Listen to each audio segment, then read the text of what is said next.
Hi, I'm Lee. I use they, them pronouns, and I'm here with another update on navigating cancer.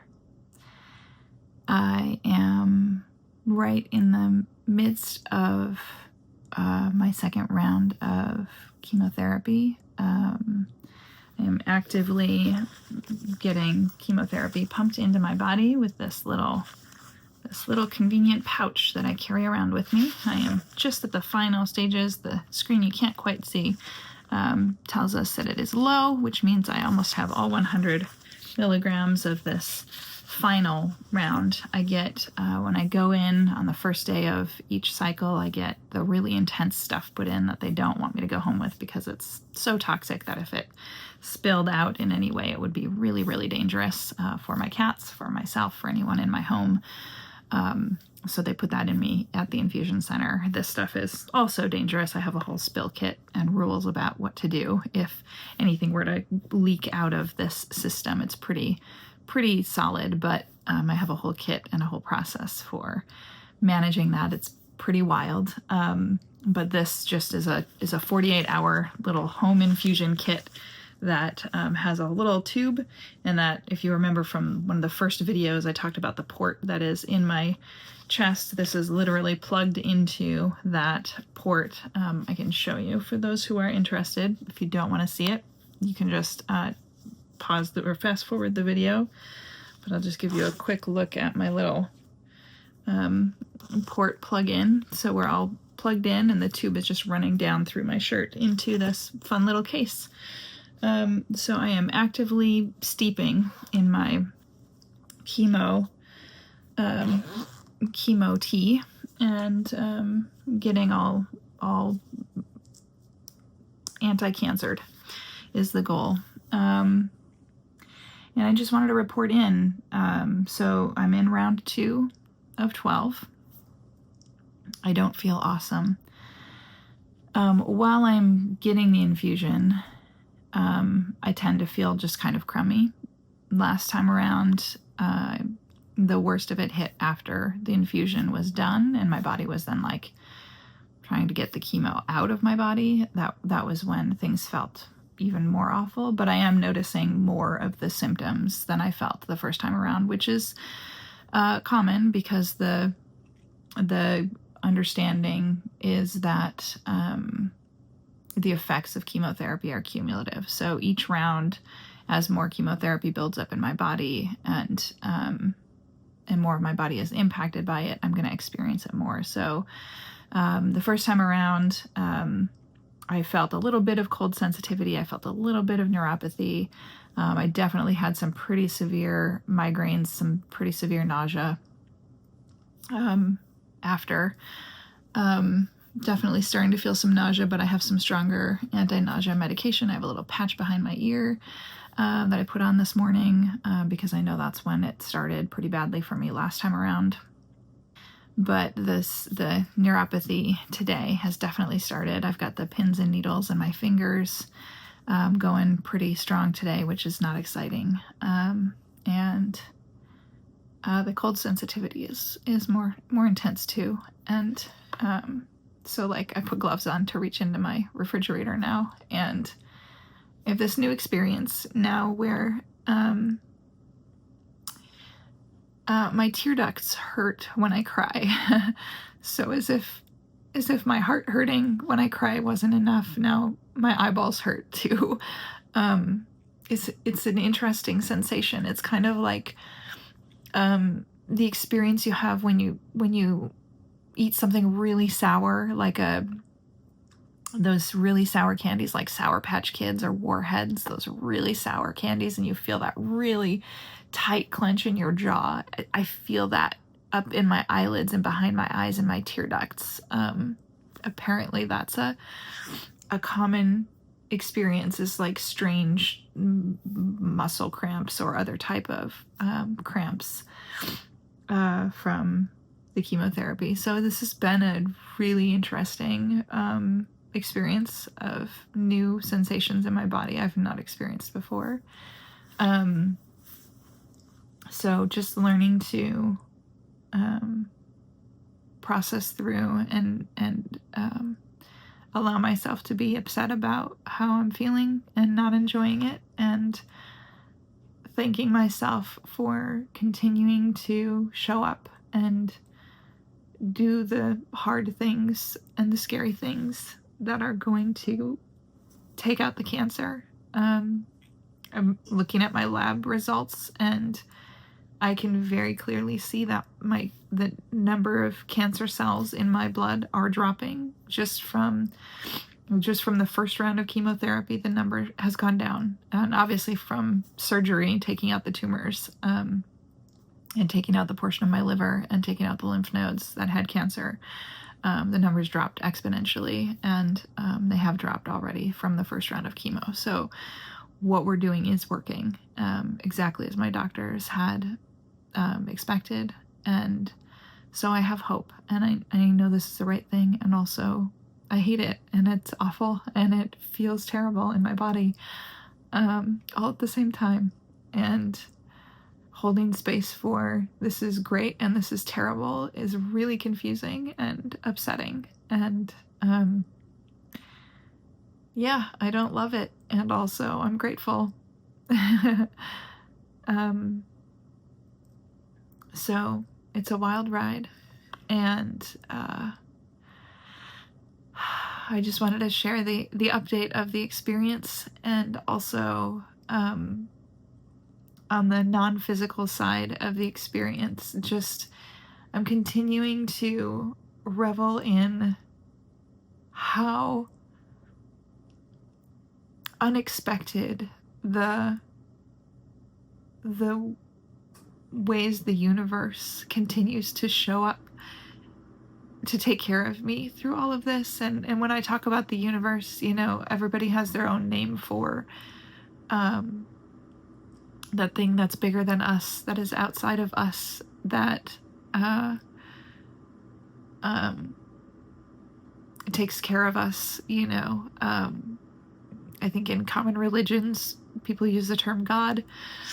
For me, that's a box that is confining and tends to involve a lot of judgment and hate and prejudice and us versus them. And so it's a term that I can't use for this experience that I have of something that's bigger and not outside of, but inside of and interconnected with all of us. And so I like to use the interconnected web of life, or the universe, as kind of the term. But as I have just been kind of seeing this diagnosis play out in my life, and just kind of putting out to the universe, putting out to this interconnected web of life around me, and asking for help, and asking for support, and sharing that I'm scared, and sharing that I don't know what to do. The people who are showing up continue to surprise me, like in so many different ways. When I first got this diagnosis, the people that I was so sure were going to be the people who were going to be there for me day in and day out are absolutely not the same people. And my life and what I expected has changed so significantly in just barely a few months, and it has been both devastating and amazing. And oh, hey, look at that, it's time. Reservoir empty. It is so alarming, but this is a good sign. All of the chemo is now into my body. I need to push a button to make it stop making that sound. Please stop. How do I make you stop? Is there a way to make you stop? Hey, there we go. I figured it out. I made it stop. Okay, no more screaming at me. Thank you. The chemo is done. Woohoo! Round 2 is finished. Now I get to just deal with the after effects of round 2. Okay. Grab a tissue here. But yeah, just trying to remember what I was saying before I was so rudely interrupted by my chemo box. Just recognizing how much I've had to let go of like planning and having the answers and controlling the outcomes, and just putting out there what it is I need or what it is I think I need, and asking for the help and allowing the universe to bring me the people that can fulfill that need, rather than deciding who it is I need to fulfill that need. And I feel like this is a lesson like 10 years ago I was just beginning to understand. I would say I want a relationship with this person. And I was at that time learning, no, what I need to learn is I want a relationship with the kind of person who shows up in this way, and I want a relationship with the kind of person who has these values that align with my values, and who sets boundaries in the ways that I also set boundaries, and who respects boundaries, and who, right, like things like that.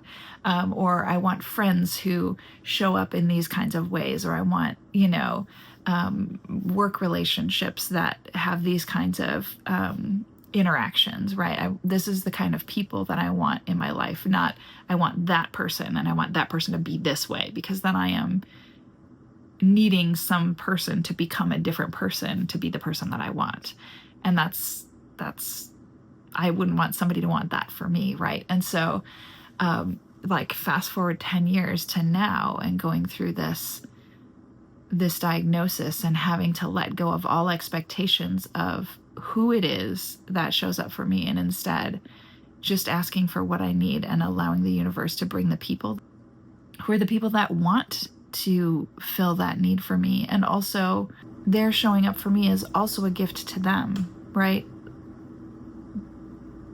That concept that I've been continuing to work on around conditional love, which isn't love, it's transactional. And that's not love, that's commerce, that's capitalism, that's it's business. I do something for you and now you owe me. There's an imbalance. There's a debt in the ledger. That's not love. Love doesn't have a ledger. Love doesn't keep a balance or a score sheet or a scale, right? Love doesn't have love doesn't run out. And love just gives freely because it's an unending supply. And so unconditional love, which is just love,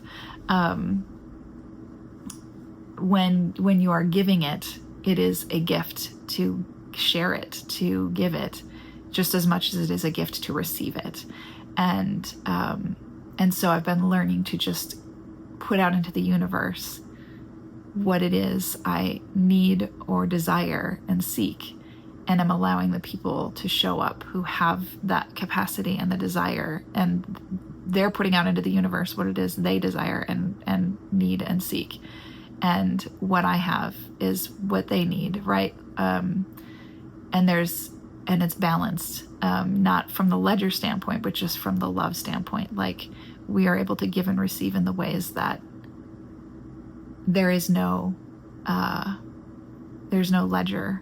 And it is fulfilling, and it is empowering. And so it has just been such a different experience to learn and grow through. And I'm continuing to just try to rewrite those patterns in my brain, where all of my experience of love in the past was transactional, was conditional, was if you do this, then you are accepted, you are loved. And if you don't do it, then you are rejected and you are not loved, which obviously was not love, right? To begin with. And, but I was working so hard to try to earn that love. And it's so deeply ingrained that I have to earn it, And so I'm really trying to use this time to unlearn that transactional and just really embrace and step into and live from this place of there's no transactions. It is just a state of being. I'm not sure. I'm still figuring it out, but the more I interact with others who also are standing in or stepping into this space, the more I'm able to also more fully embrace it.